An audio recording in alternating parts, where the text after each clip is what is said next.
पहली बात तो छक्के छोड़ाना, इसका अर्थ क्या होता है, तो आप कहते हैं हरा देना, पराजित कर देना। ये एक मुहावरा भी होता है छक्के छोड़ाना, पर यहाँ पर आपसे मुहावरा नहीं पूछा है। आपसे पूछा है कि रेखांकित जो शब्द है, जो पद है, उसका समानार्थी क्या हो जाएगा, ये पूछा है आपसे। देखें जरा कि पहिए का समानार्थी यहाँ पर चक्रांक होगा या चक्र होगा, चक्रवाल होगा या चक्रवात। चक्रवात तो आप सब जानते हैं कि तूफान को कहते हैं, और कौन सा तूफान जो ऐसे चक्र बनाते हुए आता है समुद्र में। देखो इसको तो आप कहते हैं चक्र, इसको तो आप कहते हैं चक्र, और ये चक्र किसका है, वात का है, हवा का चक्र है बच्चे, इसीलिए इसको आप क्या कहते हैं, चक्रवात कहते हैं। देखा होगा कभी आपने, जब भी कभी आपसे कोई फोटो दिखाई जाए आपको, या कभी दिखाया जाए कि चक्रवात किस तरह बढ़ रहा है, तो ये क्या है बच्चे, वात का चक्र है। वात का अर्थ होता है हवा, जिस तरफ की हवा बहेगी, तो ये जो चक्रवात है इसके भी उसी दिशा में बढ़ने के आसार बढ़ जाते हैं।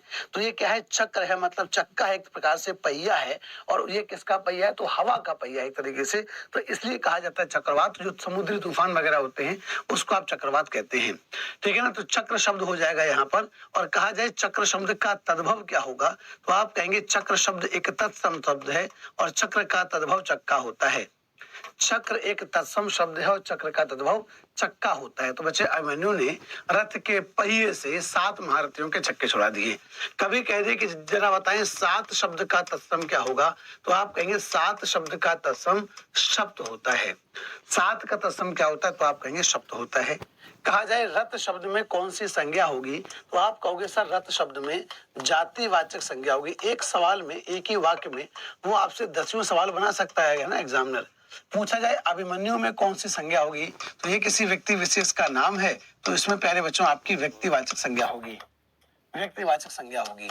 पूछा जाए बताओ इसमें ने कौन सा कारक चिन्ह है, तो आप कहोगे सर ये कर्ता कारक का चिन्ह है, ये कर्ता कारक का चिन्ह है, ध्यान रखना कौन सा, ने, ठीक है। ये क्या हो जाएगा, तो आप कहोगे सर ये संबंध कारक का चिन्ह होगा। रथ का पहिया संबंध कारक का चिन्ह हो जाएगा बच्चा, ठीक है। 7 महारथी, तो 7 शब्द यहाँ पर जो है बच्चे, 7 शब्द यहाँ पर विशेषण भी हो जाएगा। 7 हो जाएगा विशेषण, कौन सा विशेषण, तो आप कहेंगे संख्यावाचक विशेषण होगा।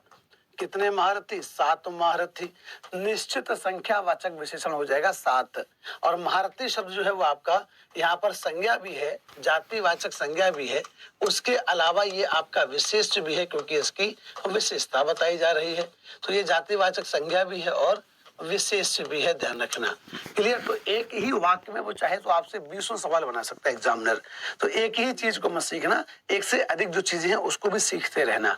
ये जो नेक्स्ट नेक्स्ट सर जी फास्ट, ये फास्ट वाले जो है वो फास्ट ही जो है वो निकल जाते हैं फास्ट में ही।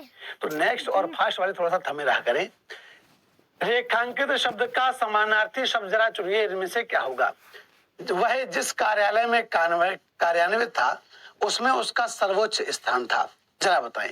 अब देखो कार्यालय शब्द कैसा शब्द है, तो आप कहोगे ये एक तत्सम शब्द है। कार्य का आलय कार्यालय, कार्य के लिए आलय कार्यालय। कहा जाए इसमें समास कौन सा हो जाएगा, तो आप कहोगे इसमें संप्रदान तत्पुरुष समास हो जाएगा, कार्य के लिए आलय कार्यालय। कहा जाए इसमें संधि कौन सी है, तो कार्य और आलय को मिलाओगे तो इसमें दीर्घ संधि हो जाएगी। समास पूछेगा तो आप कहोगे इसमें तत्पुरुष समास हो जाएगा, तत्पुरुष समास हो जाएगा। कहा जाए कि जरा बताएं कार्य शब्द का तद्भव क्या होगा, तो आप कहोगे कार्य शब्द एक तत्सम शब्द है और इसका तद्भव होता है काज। काज शब्द होता है तद्भव, ठीक है ना, तद्भव, क्लियर। वही क्या हो जाए